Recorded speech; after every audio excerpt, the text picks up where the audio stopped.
Assalamualaikum warahmatullahi wabarakatuh. Salam sejahtera untuk kita semua. Salam Om Swastiastu, Namo Buddhaya, salam kebajikan. Pertama-tama yang terhormat kepada Ibu Dr. Sang Ayu SHMH selaku dosen pengampu mata kuliah Metode Penelitian dan Penulisan Hukum. Sebelumnya saya akan memperkenalkan diri terlebih dahulu. Nama saya Salsabila Arifah Fitriani, NIM 811141938. Di video saya kali ini, saya akan menjelaskan tentang jurnal yang saya tulis dengan judul jurnal adalah Analisis Penegakan Hukum pada Korban Kekerasan Seksual yang enggan melaporkan kepada aparat penegak hukum. Segala bentuk kekerasan, terutama kekerasan seksual, merupakan pelanggaran hak asasi manusia serta sebagai bentuk diskriminasi, dikarenakan setiap orang berhak mendapatkan perlakuan khusus untuk memperoleh keadilan. Maraknya kasus-kasus kekerasan seksual beberapa tahun terakhir ini membuat sebagian besar masyarakat prihatin akan perbuatan yang tidak pantas itu. Pasalnya, tidak hanya pelaku kekerasan seksual yang mendapatkan hukuman, melainkan korban kekerasan seksual juga mendapatkan imbasnya. Para korban kekerasan seksual tidak hanya mendapatkan luka fisik, melainkan mental mereka juga terluka. Korban akan mengalami trauma berat dan ketakutan untuk menjalani kehidupannya. Korban yang mengalami trauma berat menjadi enggan berbicara dan akan sulit berkomunikasi. Menurut Ketua Komnas Perempuan Andi Yentriani mengatakan kekerasan seksual di Indonesia layaknya fenomena gunung es. Menurutnya, banyak korban kekerasan seksual yang enggan melaporkan karena persepsi yang berkembang di tengah masyarakat. Padahal kasus kekerasan seksual di Indonesia ini cukup tinggi.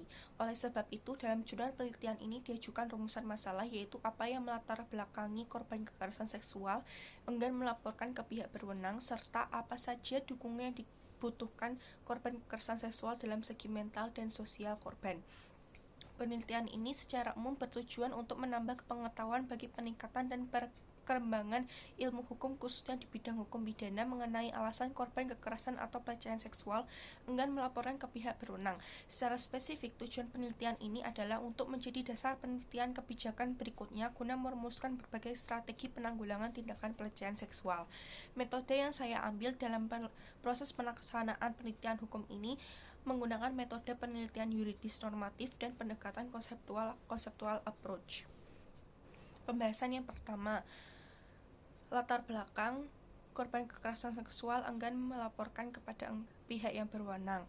Secara terminologi, apa sih kekerasan seksual itu? Secara terminologi, kekerasan merupakan keadaan dan sifat yang menghancurkan kehidupan manusia. Manusia dapat terporos pada sifat-sifat kebinatangan, yakni merusak, menekan, memeras, memperkosa, menteror, mencuri, membunuh, dan memusnahkan merupakan tindakan yang menodai dan menghancurkan kemuliaan manusia sebagai makhluk Tuhan. Kekerasan terhadap perempuan dapat digolongkan ke dalam beberapa bentuk, yaitu kekerasan fisik, seksual, psikologis, ekonomi, dan perampasan kemerdekaan. Kekerasan seksual adalah setiap perbuatan yang mencakup pelecehan seksual hingga perbuatan memaksa seseorang untuk melakukan hubungan seksual tanpa persetujuan korban atau di saat korban tidak menghendaki dan atau melakukan hubungan seksual dengan cara-cara yang tidak wajar atau tidak disukai korban serta menjauhkan atau mengisolasi dari kebutuhan seksualnya. Kekerasan seksual berasal dari dua kata, yaitu kekerasan dan seksual, yang di dalam bahasa Inggris disebut dengan sexual hardness. Pengertian kekerasan seksual menurut RUU PKS adalah setiap perbuatan merendahkan, menghina, menyerang, dan atau perbuatan lainnya terhadap tubuh, hasrat seksual seseorang, dan atau fungsi reproduksi secara paksa, bertentangan dengan kehendak seseorang yang menyebabkan seseorang itu tidak mampu memberikan persetujuan dalam keadaan bebas karena ketimpangan relasi kuasa atau relasi gender yang berakibat atau dapat mengakibatkan penderitaan atau kesengsaraan secara fisik, psikis, seksual, kerugian secara ekonomi, sosial, budaya, dan atau politik. Sedangkan pengertian korban menurut Pasal 1 Angka 2 Undang-Undang Nomor 13 Tahun 2006 adalah seseorang yang mengalami penderitaan fisik, mental, dan atau kerugian ekonomi yang diakibatkan oleh suatu tindak pidana. Pengertian korban tidak hanya sekedar korban yang menderita secara langsung, akan tetapi korban juga meliputi korban yang tidak langsung, seperti keluarga atau orang-orang yang terdekat dengan korban tersebut. Kemudian latar belakang korban kekerasan seksual enggan melaporkan ke pihak berwenang. Salah satu faktor penyebab korban baik perempuan maupun laki-laki memiliki ketakutan yang sama dalam melaporkan kekerasan seksual yang dialami, yakni sebagian masyarakat masih menjunjung tinggi keperawanan sebagai hal mutlak tingkat kesucian seseorang.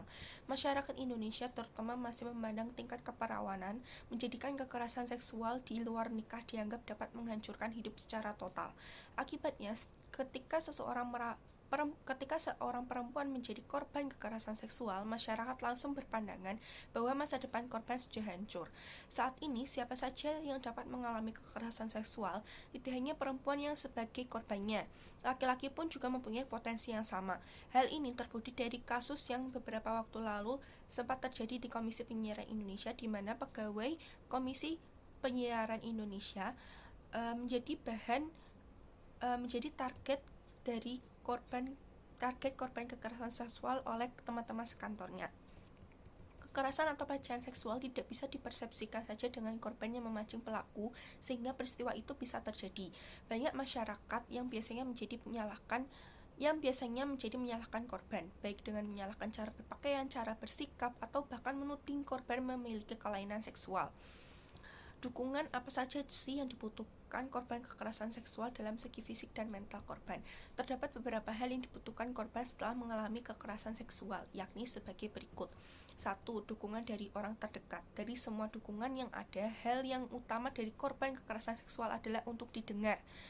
Tugas dari orang terdekat yaitu adalah memberikan atau mencari tahu informasi terkait penanganan yang tepat ketika seseorang setelah mengalami kekerasan seksual. Yang kedua, beri pertimbangan tapi tidak memutuskan. Maksudnya adalah dengan memberi beberapa pertimbangan terkait kejadian yang baru dialami korban. Namun perlu diingat kembali bahwa hanya dapat memberi pertimbangan, bukan sebagai pengambil keputusan. Yang ketiga yaitu rumah yang aman. Maksudnya adalah korban kekerasan seksual membutuhkan perlindungan. Rumah yang aman bisa menjadi opsi sementara agar korban tidak perlu cemas bahwa pelaku akan mendatanginya kembali. Yang keempat, bantuan hukum. Selama ini, korban kekerasan seksual yang melaporkan peristiwa yang dialaminya malah menarik kasus yang tengah diproses. Hal ini dapat terjadi saat korban kehabisan energi atau merasa trauma berulang kali saat melakukan pemeriksaan di aparat kepolisian. Yang kelima, bantuan profesional, yakni pada satu tingkat tertentu ketika korban telah mengalami trauma yang cukup berat, maka disarankan untuk mengajak dan mendampinginya untuk menemui oleh yang lebih profesional dalam menangani trauma berat dari korban kekerasan seksual. Selain dukungan tadi, masih terdapat dukungan yang lainnya. Menurut Wiskutrona yang dikutip oleh Kuncoro, mengemukakan adanya komponen dukungan sosial yang disebut dengan the social provision scale,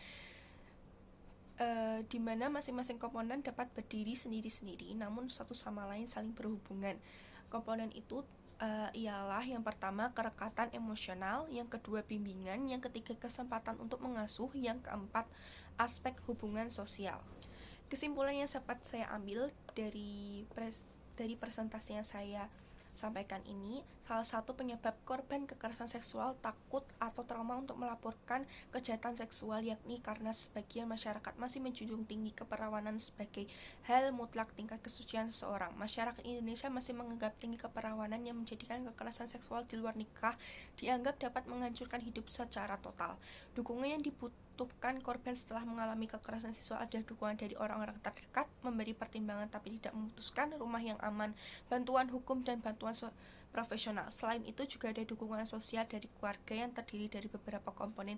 Dukungan sosial diantaranya adalah kerekatan emosional, bimbingan, kesempatan untuk mengasuh, dan aspek hubungan sosial.